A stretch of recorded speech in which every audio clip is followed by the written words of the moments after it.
একদিন আমি যখন ক্যাম্পেইন করছি তখন পাশে বেশ কয়েকটা রিক্সা সারি সারি দাঁড়ানো, কারোর সাথে হাত মিলাচ্ছি, সালাম দিচ্ছি। হঠাৎ করে এই লোকটা রিক্সা থেকে নেমে আমার বুকের ভিতরে ঝুঁকে গেলেন। আমিও তাকে অনেকক্ষণ জড়ায় ধরে রেখে দিলাম। তারপরে কপালে চুমু দিয়ে বললাম যে আপনি চান। হঠাৎ করে আমি শুনলাম যে তিনি বাড়িতে এসেছিলেন ওই সময় নির্বাচনী ক্যাম্পেইনে অংশগ্রহণ করতে। নিজের হাতে এই ব্যানারটা উনি লাগাইছে, ওই যে দেখা যাচ্ছে।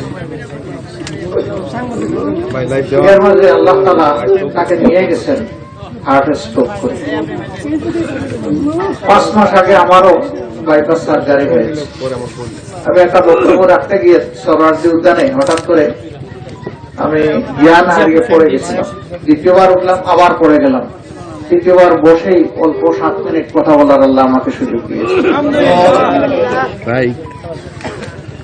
এই যে লোকটা হঠাৎ করে কেন আমার বুকের ভিতরে ঢুকলেন এখন বুঝতে পারছি।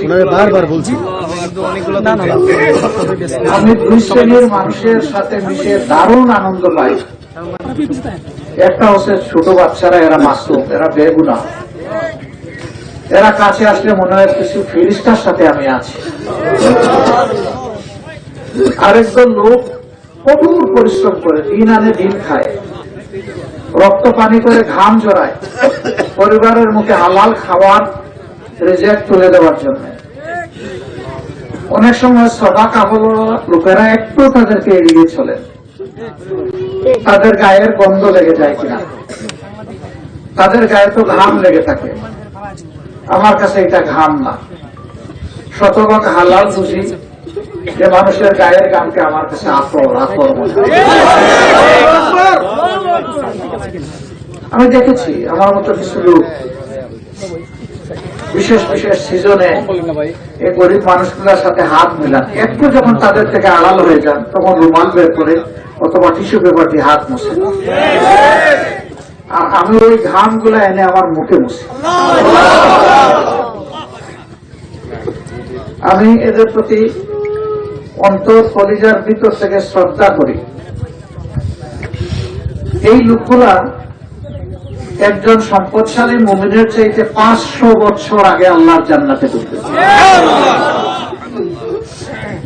যাদের রুজি হালাল আর যারা শুধু নামাজ রোজাটা করে, তাদের উপর যাকাত নাই, তাদের উপরে হজ ফরজ নাই, তাদের জান্নাতে যাওয়া খুব সহজ। সুতরাং এই মানুষগুলার চেহারায় আমি জান্নাতি মানুষের চেহারা দেখি। তাদের গাল হয়তো কুটোরের ভিতরে ঢুকে গেছে, আমার মতো এই চর্বিও নেই, নাদুস নুদুস গ্লেজও নাই, কিন্তু ওখানে একটা জান্নাতি নূর চমকা। যারা দেখতে পায় তারা সৌভাগ্যবান, যারা এদেরকে দেখতে পায় না তারা সৌভাগ্যবান হতে পারে। তার 4টি সন্তান আল্লাহ দান করেছেন, 3টা ছেলে, একটা মেয়ে। মেয়েটা সবার ছোট, সম্ভবত 6-7 বছর বয়স হবে। তিনি এতদিন এই পরিবারের অভিভাবক ছিলেন।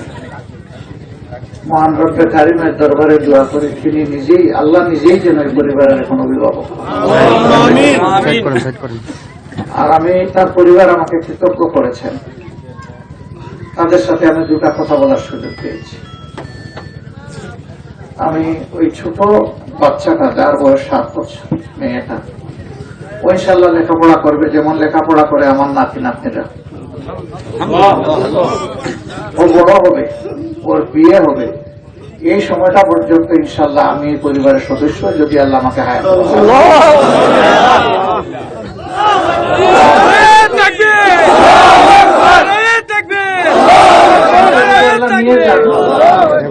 আমাকে যদি আল্লাহ নিয়ে যান, তাইলে আমার জায়গায় যিনি এই দায়িত্ব পালন করবেন তখন তিনি হবেন এই পরিবারের সদস্য। কারণ আমরা কে কোন সময় চলে যাই তার কোনো ঠিক ঠিকানা নেই। ওই সেদিনই তো 19 জুলাই তো আমার চলে যাওয়ার কথা ছিল। এইরকম বহু মানুষ বক্তৃতা দিতে দিতে পড়ে যায়, চলে যায়, এরপরে গোসল দিয়ে সাদা পোশাক পরে যাওয়া হয়, আর এরপরে বলা হয় বিসমিল্লাহি আলা মিল্লাতি রাসূল। আমার জন্য দোয়া করবেন, যে প্রত্যাশা এই পরিবারের ব্যাপারে রাখলাম, আল্লাহ যেন এটা পূরণ করার তৌফিক আমাকে দান। আমি আল্লাহ তাআলার কাছে চাইব, আমি যেমন খাই তারাও যেন অন্তত এতটুকু খেতে পারে। তাদের পাশে দাঁড়িয়ে আমরা যেন এই ব্যবস্থাটা করতে পারি। বিশাল হাওয়ার আপনাদের সামনে, হাওয়া পাড়ের মানুষের মন বড় হয় দেখতে দেখতে। প্রকৃতির সাথে আপনারা বেড়ে ওঠেন। এই বড় মনের মানুষগুলোর কাছে আমার ছোট্ট একটা অনুরোধ থাকবে, আপনারা অনেক বড় মনের মানুষ, এই পরিবারটাকে আপনারা স্নেহের সাগরে ডেকে রাখবেন। আমি অল্প সম্মুখে যতটুকু দেখেছি, তার চেহারার মধ্যে আল্লাহু আকবার, আমি জান্নাতের নূর দেখেছি। আপনারা এই পরিবারের সাথে থাকবেন, আমি ইনশাল্লাহ আপনাদের সাথে আছি। এখন থেকে এখানে আসলে আমাকে আর মেহমান বলবেন না, যেহেতু আমি এই পরিবারের সদস্য হওয়ার সুযোগ পেয়েছি। আমি আপনাদের মতোই এক গ্রামবাসী, আমি কোনো বড় লোকের ঘরে জন্ম নেইনি। আমার আল্লাহর মেহেরবানি, আমি এক কৃষকের সন্তান। সুতরাং সাধারণ মানুষকে আমি অন্তরে শ্রদ্ধা ধারণ করি। যদি কৃষক শ্রমদেরকে আমি শ্রদ্ধার সাথে ধারণ না করি, আমার বাবাকে আমার অপমান করা হবে। যেহেতু আমার বাবাকে আমি সম্মান করি, কাজেই আপামর এই মানুষ, সাধারণ অতি সাধারণ মানুষ, তাদেরকে সম্মান করা আমার ইমানের অংশ, আমার নৈতিক দায়িত্ব। আল্লাহ যেন এই অনুভূতিটা আমার যতদিন হায়াতে জিন্দগিতে রাখবেন, আমার মধ্যে যেন আল্লাহ রাখেন।